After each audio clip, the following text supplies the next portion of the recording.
मैंने अभी आपको प्रश्नावली के बारे में, प्रश्नावली का अर्थ, प्रश्नावली की विशेषताएं, प्रश्नावली के उद्देश्य बताए थे।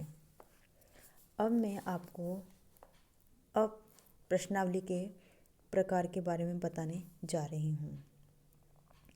प्रश्नावली की रचना, विषय वस्तु, प्रश्नों की प्रकृति आदि के आधार पर प्रश्नावली को विभिन्न प्रकारों में विभाजित किया जाता है। किस प्रकार की प्रश्नावली का उपयोग कहाँ किया जाएगा, ये बहुत कुछ उत्तरदाताओं एवं क्षेत्र की विशेषताओं पर निर्भर करता है। हम यहाँ प्रश्नावली के विविध प्रकारों की संक्षेप में विवेचना करेंगे। तथ्य संबंधी प्रश्नावली। इस प्रश्नावली का उपयोग किसी समूह की सामाजिक आर्थिक दशाओं से संबंधित तथ्यों का संग्रह करने के लिए किया जाता है। जब हम किसी व्यक्ति की आय, आयु, धर्म, जाति, शिक्षा, विवाह, व्यवसाय, पारिवारिक रचना, ऋणग्रस्तता आदि के बारे में सूचनाएं संकलित करना चाहते हैं तो इस प्रकार की प्रश्नावली का प्रयोग किया जाता है। मत एवं मनोवृत्ति संबंधी प्रश्नावली। जब हम किसी विषय पर सूचनादाता की रुचि, राय, मत, विचारधारा, विश्वास एवं दृष्टिकोण जानना चाहते हैं तो इस प्रकार की प्रश्नावली का प्रयोग करते हैं। बाजार सर्वेक्षण, जनमत संग्रह, विज्ञापन तथा टेलीविज़न एवं रेडियो कार्यक्रमों के बारे में लोगों के विचार जानने के लिए इसी प्रकार की प्रश्नावलियों का निर्माण एवं प्रयोग किया जाता है। संरचित प्रश्नावली। इस प्रकार के प्रश्नावली का निर्माण, अनुसंधान प्रारंभ करने से पूर्व ही कर लिया जाता है। इसमें प्रश्नों की भाषा, शब्द, वाक्य आदि पहले से ही तय कर लिए जाते हैं, जिनमें अनुसंधानकर्ता अथवा साक्षात्कारकर्ता को अनुसंधान के दौरान परिवर्तन करने की कोई छूट नहीं होती है। इसमें प्रश्नों का क्रम भी पूर्व निर्धारित होता है। इस प्रकार की प्रश्नावली का मुख्य उद्देश्य सुनिश्चित एवं समरूप उत्तर प्राप्त करना है। असंरचित प्रश्नावली।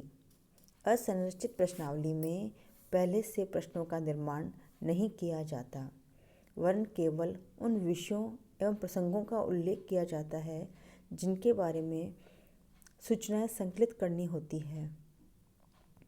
इस दृष्टि से असंरचित प्रश्नावली साक्षात्कार पथ प्रदर्शिका के समान होती है। बंद, सीमित या प्रतिबंधित प्रश्नावली। इस प्रकार की प्रश्नावली में प्रश्नों के सामने ही कुछ निश्चित वैकल्पिक उत्तर लिखे होते हैं और उत्तरदाता को उनमें से ही उत्तर छांटकर लिखने होते हैं। इस प्रकार ऐसी प्रश्नावलियों में प्रश्नों के उत्तर सीमित कर दिए जाते हैं, अतः उत्तरदाता को स्वतंत्र राय देने की छूट नहीं होती और न ही उत्तर देने के लिए उन्हें अधिक सोचना पड़ता है, वरन उन्हें पूर्व निर्धारित उत्तरों में से ही किसी एक को चुनकर उसके सामने निशान लगाना होता है। इस प्रकार की प्रश्नावली का प्रयोग श्रेणीबद्ध सूचनाएं प्राप्त करने के लिए किया जाता है। खुली, असीमित या अप्रतिबंधित प्रश्नावली। इस प्रकार की प्रश्नावली में सूचनादाता को अपने विचारों को खुलकर प्रकट करने की स्वतंत्रता होती है। प्रश्नावली में प्रश्नों के संभावित उत्तर दिए हुए नहीं होते हैं, वरन सूचनादाता से यह अपेक्षा की जाती है कि वह अपनी इच्छा अनुसार उत्तर दे। कई बार एक प्रश्न के कई संभावित उत्तर हो सकते हैं, जिन्हें प्राप्त करने के लिए ही ऐसे प्रश्नों का चयन किया जाता है। इन प्रश्नावलियों के प्रश्नों में काफ़ी लचीलापन पाया जाता है, जिनका उत्तर सूचनादाता अपने शब्दों में व्यक्त करता है। अप्रतिबंधित प्रश्नावलियों का प्रयोग व्यक्तिगत विचारों, भावनाओं, सुझावों आदि के ज्ञात करने, गहन अध्ययन करने एवं विषय से संबंधित प्रारंभिक सूचनाएं संकलित करने के लिए किया जाता है। चित्रमय प्रश्नावली।